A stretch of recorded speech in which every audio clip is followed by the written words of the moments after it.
Hi, my name is Adam Whipple, and I will be doing my country analysis on the Northeast Asian countries of China, Hong Kong, Japan, and South Korea. I'll begin with just a general overview of the four countries, starting with China, with a population of 1.368 billion, with 94% of that population concentrated on the east coast of that country.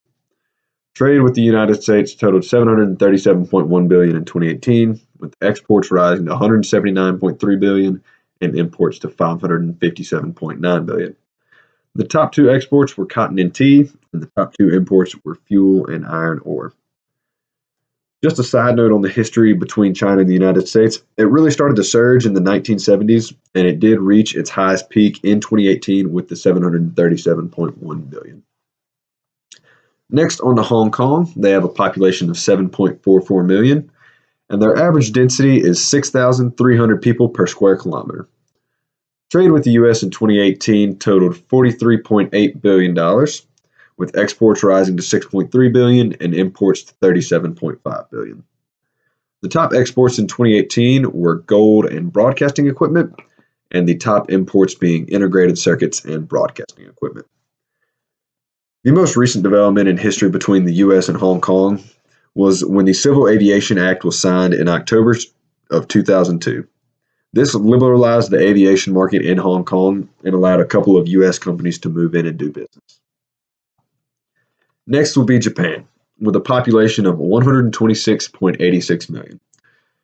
Japan is a country that's made up of islands, a total just over 6,400.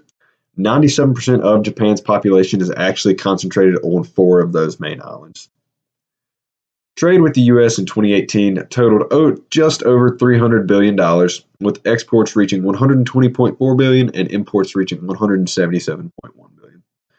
Their top exports were cars and car parts, and their top imports were crude petroleum and petroleum gas. Finally, with South Korea and its population of 51.2 million people.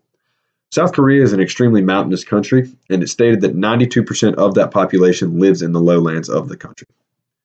Trade with the U.S. in 2018 totaled just over $150 billion, with exports reaching $74.3 billion and imports reaching $56.3 billion.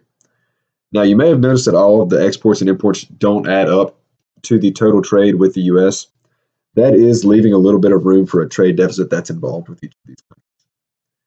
The top exports from South Korea were integrated circuits and cars, and their top imports were crude petroleum and integrated circuits.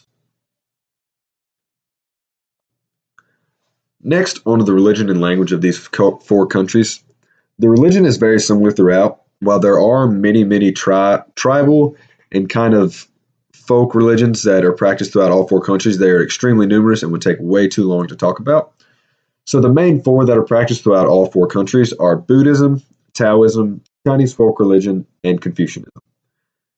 Now, language is very different all throughout all 4 countries. They do each have an extreme amount of dialects that go into each country.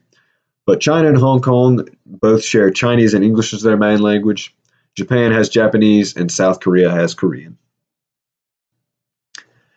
Next, on to the currency of the 4 countries. In China, we have the renminbi, which is pictured on the left in red. And 1 renminbi is equal to 15 cents in USD. Next, we have the Hong Kong dollar, and it is equal to 13 cents USD. Next, we have the Japanese yen, pictured in green on the left. And 1 yen is equal to 0.0092 USD. And finally, we have the South Korean won, which is equal to 0.00087 USD. All of these currencies stay fairly stable in connection to USD throughout the past 5 years, and there's not much change given between each either. Next, we can go on to some of the business cultures and practices of those 4 countries. Just like their religions, they do share a couple of business practices, and the 4 main ones being punctuality, which is just showing up to a meeting on time, being prepared, and being ready to do work. Next is business cards. They treat business cards with a different kind of respect than we do in America. Each businessman is expected to have a carrying case for his own cards, and then a carrying case for cards of his business partners. It's also common practice to respectfully pick up and take a business card from any meeting you leave, even if you do not plan on doing business with that person. Dress code is another big thing. It's always important to be well put together, be in nice clothes for any meeting. It just shows a sign of respect for the people you're going to do business with. Finally is honoring age and rank. Honoring age and rank is showing that you have respect for people that have dedicated their time and life to a company, and that you recognize that they've worked hard to get where they are and they deserve what they have. Now, the four countries are more we-oriented than I-oriented like America is. They do value group duty over individual gain, as in dedicating your life to one company rather than hopping from place to place. They see that as if you give your time and effort to this company, the company will give you its time and effort once you have done your job. Finally, they use more of mediation through trusted third parties over America, as where we use lawyers and courtrooms.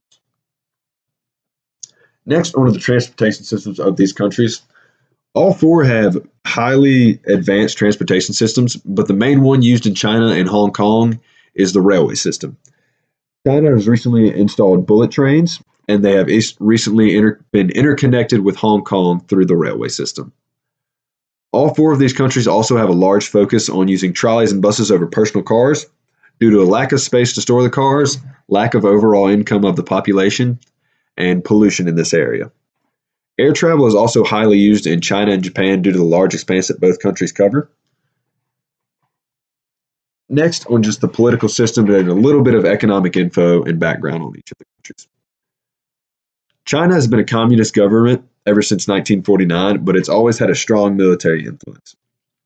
Its GDP as of 2018 was $23.2 trillion, and its average household income was $10,220 USD.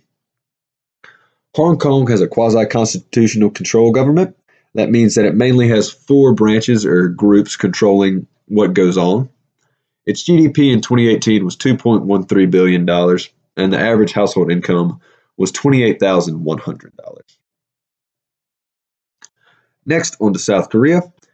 It is considered a democratic government, but has always had a military candidate in power since its inception.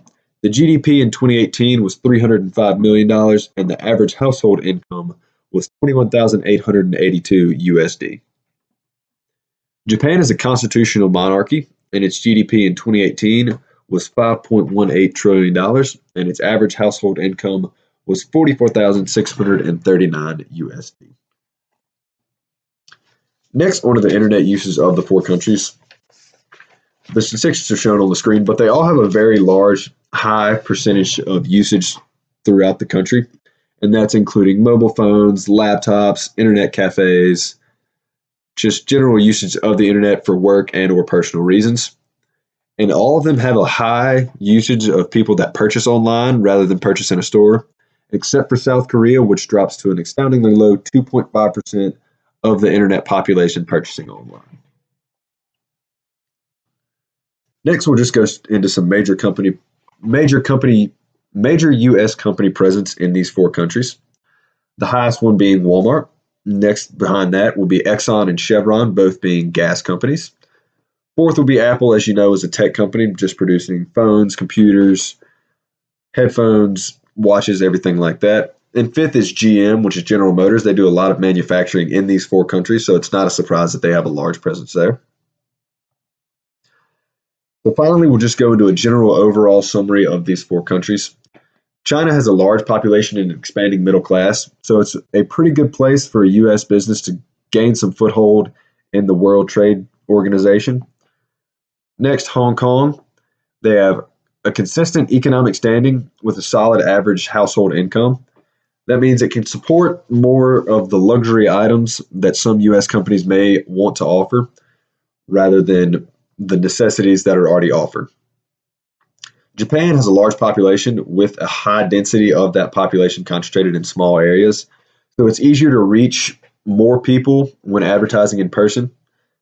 Finally, on to South Korea. It is a very bustling economy. It's growing year to year, and so is the trade with the United States. That just about wraps up this presentation. Thank you for listening.